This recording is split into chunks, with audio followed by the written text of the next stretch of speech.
Voici Romain Sardou.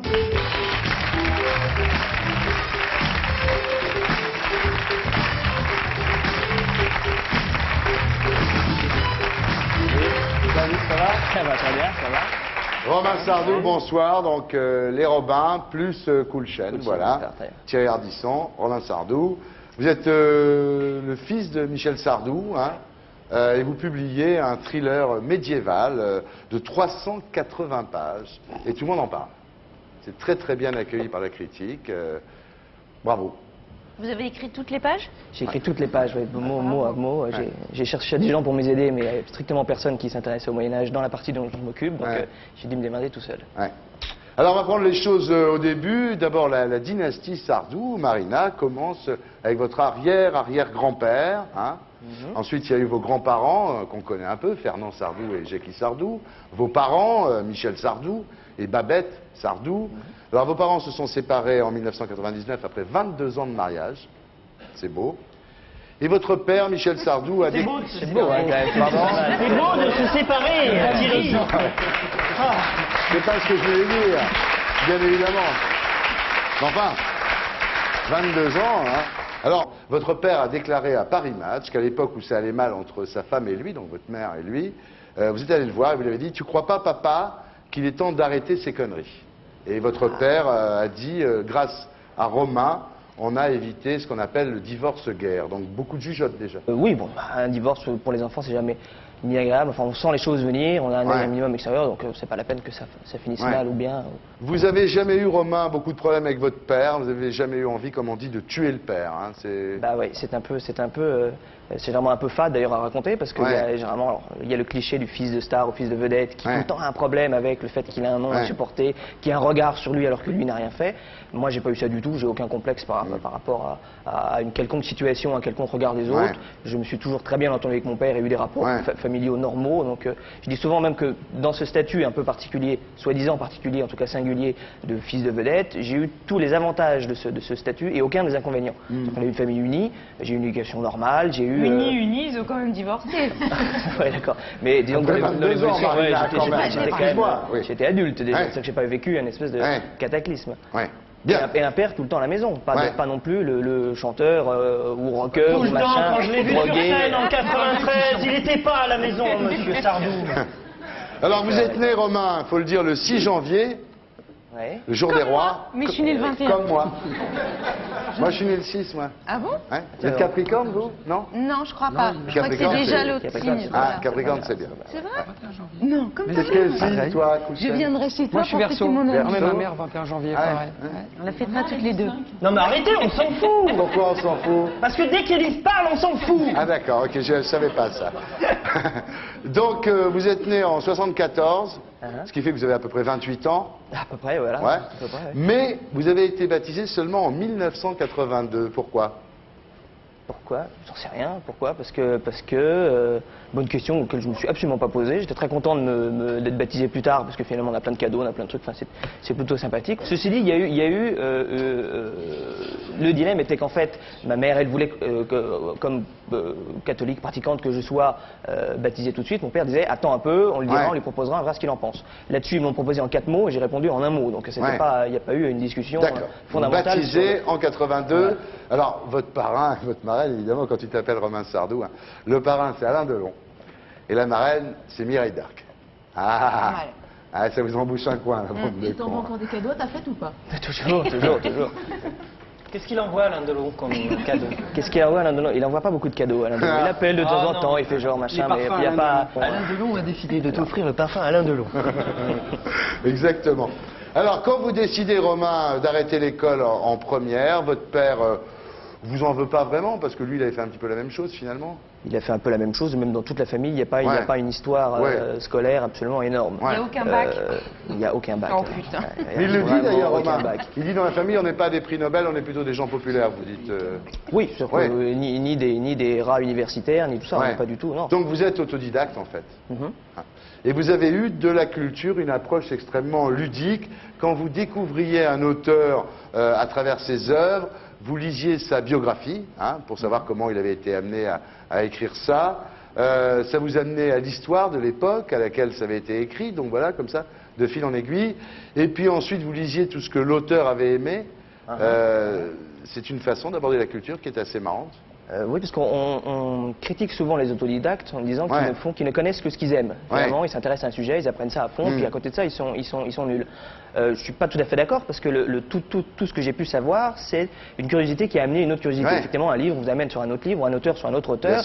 Et finalement, même autodidacte, on peut être surpris de ce qu'on finit par apprendre. On se retrouve dans un sujet qu'on n'avait pas spécialement cherché, mais c'est le plaisir de tel auteur de telle époque qui vous amène là. Donc, un autodidacte n'est pas spécialement un égoïste de son plaisir d'apprendre telle ou telle chose. Alors, tellement polar de ce que vous lisiez qu'à l'armée, on vous appelait, selon les époques, Dostoïevski ou Dickens, selon l'auteur que vous étiez en train de découvrir. J'étais avec tous les livres de ça, bon, c'est les militaires, hein, ils sont...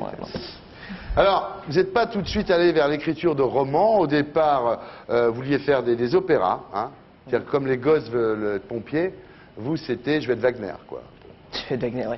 Mais tout à fait, en fait, j'ai découvert par hasard, et assez jeune, parce que je devais avoir 9-10 ans, découvert l'opéra de sorte que c'était les 33 tours à l'époque avec les belles pochettes. Enfin, c'est quelque chose d'assez impressionnant pour un enfant. Et le son lui-même, même tout, je me suis dit, c'est exactement ça que je veux faire, je trouve ça extraordinaire. Et Wagner, parce que sur le disque, il y avait justement une petite biographie de Wagner qui racontait ce personnage qui faisait tout, qui écrivait ses textes, qui faisait sa musique, qui créait son théâtre, sa mise en scène. Enfin, je trouvais ça extraordinaire, le personnage un peu prométhéen comme ça. Et moi, petit garçon, je me suis dit, tiens, c'est ça que je veux faire.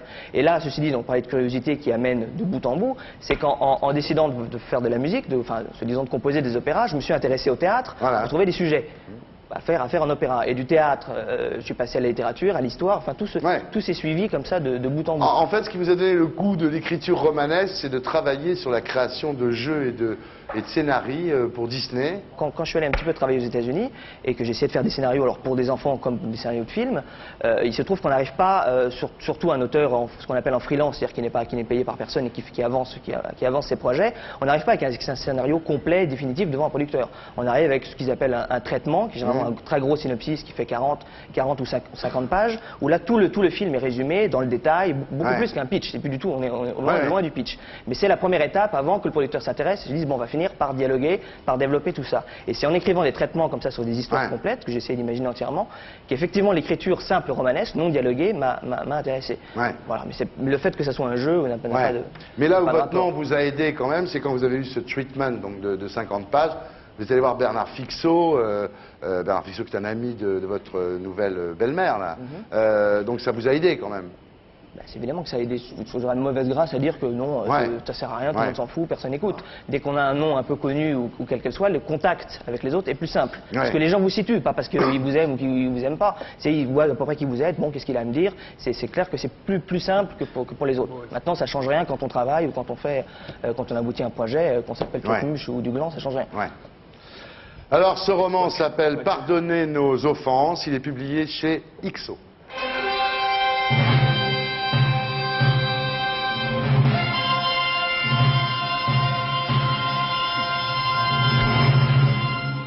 Voilà, alors si je voulais résumer, non pas pitcher, mais résumer, on pourrait dire que ça part de Montaillou, village occitan, d'Emmanuel Leroy-Ladurie, qui s'était intéressé à ce petit village, et que ça va jusqu'au Nom de la Rose de Umberto Eco, c'est-à-dire comme ça, une espèce de thriller médiéval. Alors il y a deux niveaux, il y a un niveau policier, mystère, intrigue, et puis un niveau philosophique, voire métaphysique. Alors le niveau thriller, c'est un village qui vit en autarcie depuis 50 ans, et on se demande pourquoi. Et ce village, donc ça fait 50 ans, tout le monde était persuadé que les gens étaient morts là-bas, il y avait eu des pestes, c'était vraiment très isolé, on n'a aucune nouvelle, donc il y avait une trentaine de personnes, ils étaient censés être morts. Bon, on redécouvre ces gens-là qui vivent coupés du monde depuis 50 ans, mais surtout coupés de l'église. C'est-à-dire qu'ils n'ont pas de prêtre.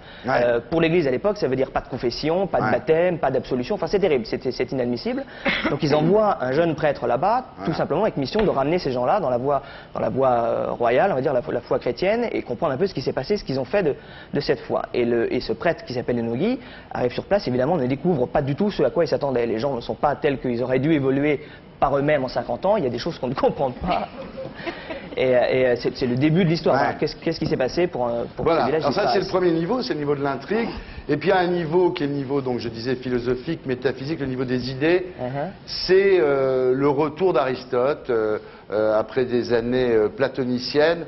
Oui, sur l'arrivée de la science, surtout la Ouais. mise en place de la science, et en quelle mesure elle va contredire ou infirmer les textes religieux. Donc Voilà. c'est clair que l'Église à ce moment-là a une position délicate et bon, Ça vous fait rire, vous. Dès qu'il y a un mec... Non, c'est pas que C'est le vrai fils de Michel Sardou. C'est exactement, mais tu as raison, exactement. T'imagines, c'est le fils de Michel Sardou. Et il fait des Quand on l'entend livres parler, sur on le se dit pas. platonicisme, les idées aristotéliciennes, voilà. Ouais. Qu'est-ce qui s'est passé? Ils sont gourés, ils sont gourés à la maternité. Non, ce qui est très impressionnant, c'est Ouais. qu'il a arrêté l'école en première, Ouais. ce qui est quand même la honte. Ouais. Et ben il s'exprime très bien. Ouais. Non, mais c'est vrai. Ça encourage les enfants à s'arrêter en première. Hein. Voilà. Ouais. Non, c'est vrai, c'est très étonnant de voir faire ça. Vous avez un frère qui est normal, lui, David. Il est comédien. Eh ben voilà, c'est Ouais. ouais, non. Vous êtes le canard noir de la famille. Peut-être, non. Non, en plus, je vous dis, je le sens pas tant que ça, parce que vraiment, j'ai pas une approche de littérature ou de littéraire par rapport à l'écriture. J'ai vraiment plus une approche de spectacle. D'ailleurs, à chaque fois qu'on m'interroge, je dis tout le temps, je dis public, je dis pas lecteur ou lectorat. Ouais, Je ouais. le pense tout le temps comme une salle de spectacle ou des gens. Enfin, Ouais. je le vois en masse. Je le vois pas un lecteur seul. Ouais. J'ai pas ce lien. Donc en ça, je suis comme les autres Sardou. Vous avez envie de continuer comme ça, Romain, non? Ah mais oui, je continue. Ouais, d'ailleurs. vous continuez. Oui, complètement. Ouais, c'est-à-dire que Fixo, de toute façon, il va vous faire bosser, lui. Hein. Ah, voilà, Ouais. on n'a pas le choix. Vous n'avez pas peur, finalement, d'être rentré chez un éditeur qui voit un petit peu la littérature et l'édition comme une industrie, plutôt comme un Il ne art? voit pas comme une industrie, il la pense du point de vue du public, du point de vue des lecteurs. C'est tout, c'est qu'il la pense, il écrit, il cherche à ne susciter que le plaisir de lire, pas nécessairement faire passer un message ou construire une Ouais. œuvre ou se positionner par rapport à l'histoire de la littérature française. Ouais, ouais. Il s'en fout, il veut donner du plaisir. Ouais. Moi, j'ai exactement la même démarche en Ah ouais, tant j'entends qu'auteur. bien, Je ouais. m'entends très bien, j'ai peur Ouais. de rien chez Fixo, Ouais. on s'entend très bien. Vous Donc, entendez bien, sinon vous seriez chez Gallimard, oui. Voilà, Voilà. mais ils m'ont pas vu, donc Ouais. non. Voilà, Romain Sardou, pardonnez nos offenses. C'est édité chez XO, mesdames, messieurs.